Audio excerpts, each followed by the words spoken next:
This is At Night by Christopher Nevin Johnston. I dream these scenes, which seem more like reality than reality's ever seemed. What I mean is these scenes that I see in my dreams awakens a sleeping beast and a dormant warrior in me, and they both forge and flourish in the scenes that they see. But for them, well, the dream is the dreamer, and the dreamer is me. And the beast becomes warrior, and the warrior coward, and the coward comrade. And we all become one, but our oneness is separate, felt a multitude of ways. And the ways become days, that play scene upon scenes, dreams dreamt within dreams, and, well, dreams become truth, because truth is a thing that all of us say that we want, but then hardly ever mean to say anyway, the same way that we say we want the facts, but when they want them back, we pretend we've never heard a thing. So that's what I mean when I say that my dreams are more like reality than reality's ever seemed.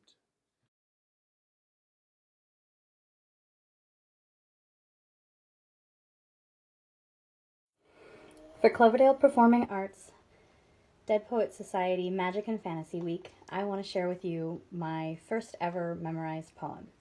This was an assignment in, I believe, second grade to memorize and recite a poem for the class.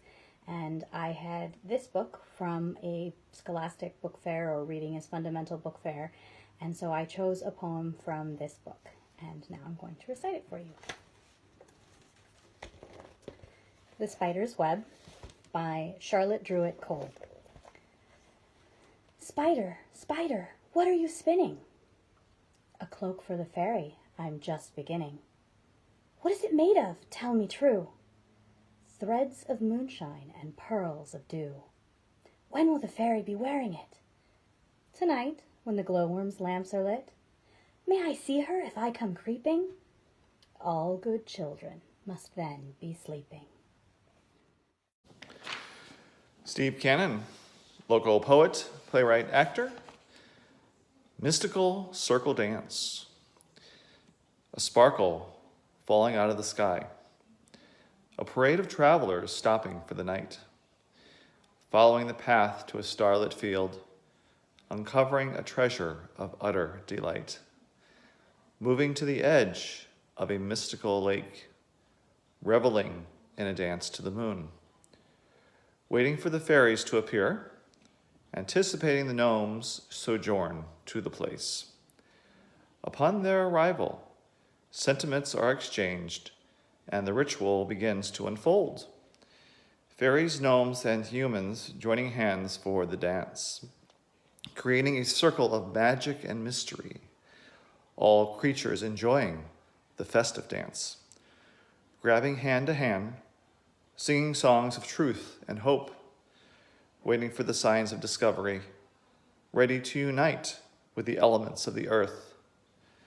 As the drumming intensifies and the rattling ensues, the earth vibrates with signs of welcome and joy. The elements are present. They rejoice in the song of those gathered. Happiness pours forth in the dark of night. The stars sparkle and shine in their glorious constellations. Earth vibrating to the rhythm of the dance. Gnomes, fairies, and humans, folk joining in the song, as all rejoice in the magical wonder of the world.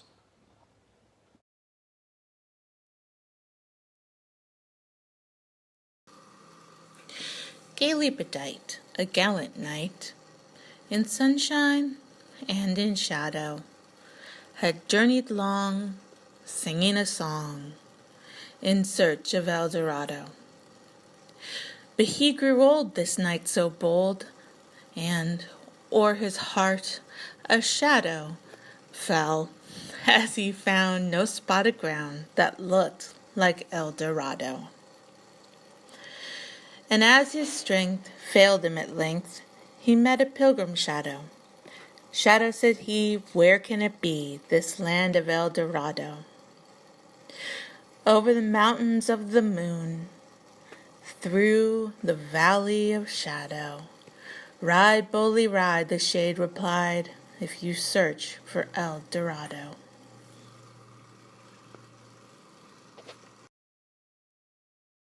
This poem is called Religious Experience. Mystery and warm desire, tending to the sacred fire, frees a young girl's secret urges, religion and the sacred stone, thinking she finds herself alone, saving, of course, the thaumaturges, who, like holy men everywhere, have no urge to stop and stare. Shivers and a melting feeling, merging from the cloth concealing, her body shines with holy light. Smiling, all fear suppressing, she rises to receive her blessing, secure in knowing it is right. Elf Shot by James McIntyre. A lad brought up in Highland Vale, who did believe each fairy tale which his granny oft to him told, and of witches and of warlocks bold, and he himself would often pore for hours reading wizard lore. One night his mother to the town in a hurry sent him down, so o'er his pony he did stride, and to the town did fearful ride.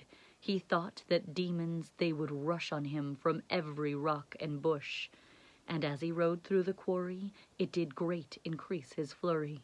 He felt that fiends with fiercest hate would surely there seal fast his fate. But town he reached, and 'neath his vest he parcel pressed close to his breast. The pony now he mounts once more, for to pass quarry as before. But alas, at that fatal spot, he heard a gun. He was elf shot.